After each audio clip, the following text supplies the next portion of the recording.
Editor's note: the below article contains spoilers for the Black Phone. When you go to the movies to see a horror film, you surely expect to see some blood, jump scares, and death. But what about a surprisingly heartwarming brother-sister bond? The Black Phone, the latest offering from the Blumhouse Productions, the horror hub that's behind films such as Insidious, Happy Death Day, and Paranormal Activity, not only offers up some spooks, but also a refreshing take on sibling dynamics.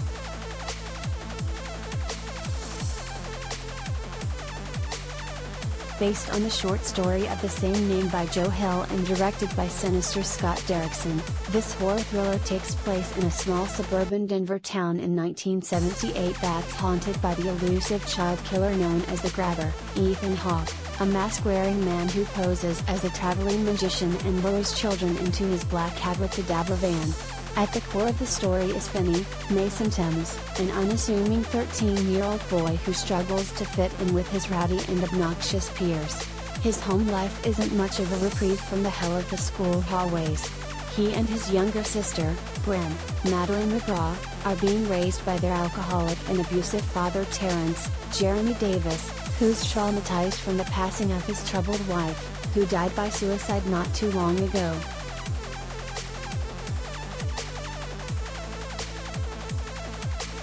Collider video of the day.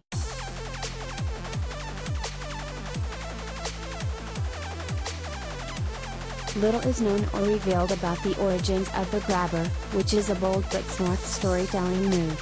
What we do know, however, is that no child is safe. Finney's classmates Bruce, Tristan Provong, a popular baseball player, and Robin, Miguel Cazares Moore, a tough kid who looks after Finney, are among the growing number of children who are never seen again after innocently riding their bikes near the black van.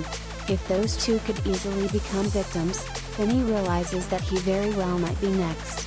At the same time, Gwen is experiencing psychic dreams which feature detailed accounts of the kidnappings, though detectives Wright, E. Roger Mitchell, and Miller, Tori Rudisiel, who are trying to decipher the Grabber mystery, are having a hard time believing such a mouthy and brazen young girl.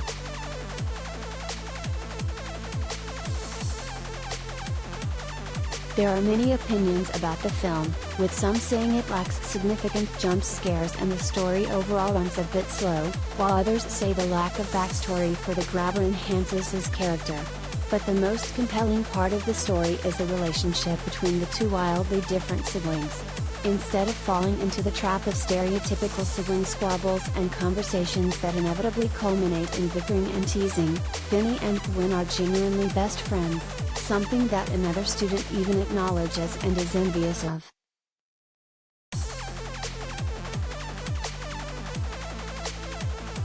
Finney is perpetually out of place. His quiet and mature personality is easily shoved aside by bullies both at home and at school. In the first interaction we see him have with his father, he's scolded for the way he slurps his cereal. The rambunctious, competitive, and Wild West-esque environment of school makes him an easy target for nagging bullies Buzz, Spencer Fitzgerald, Maddie, Jordan Isaiah White, and Matt, Brady and Ryan. Rather than being embarrassed to be seen with his younger sister, spotting one on the toxic school grounds fills Finney with immense relief.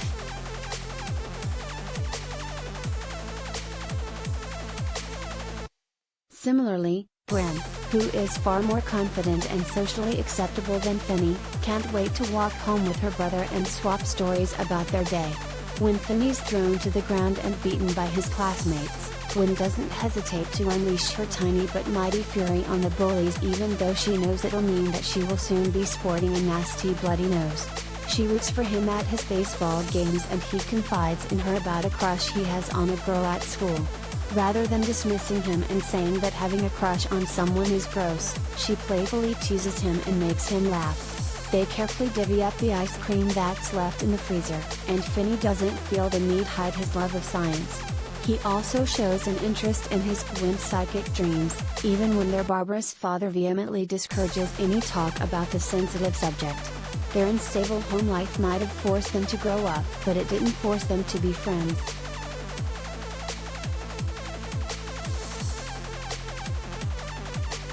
Just as Gwen does for Finney at school, Finney steps in to protect his sister when he hears her deafening cries from the kitchen, a sound that the three of them have unfortunately become used to.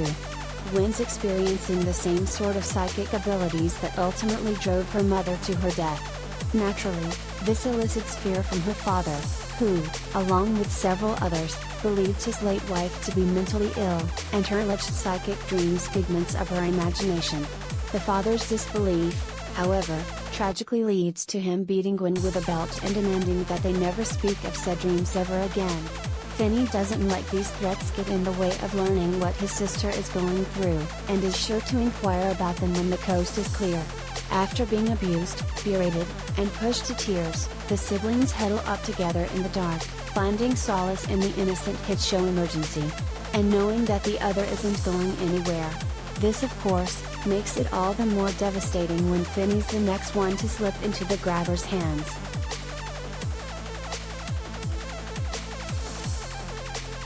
The strong bond these two share continues to strengthen after Finney is kidnapped. Gwen frequently kneels in front of her makeshift altar, a dollhouse with a handful of religious objects, and tries her best to reason with Jesus, someone she thinks be able to help with her dreams and get Finney back. The specificity and accuracy of her dreams, along with her unwavering determination to prove that they are in fact legitimate, helps keep the authorities from swerving too far in the wrong direction. She's eventually able to lead the detectives to the soundproof basement where her brother's been trapped and fielding mysterious calls with survival tips from the grabber's recent victims.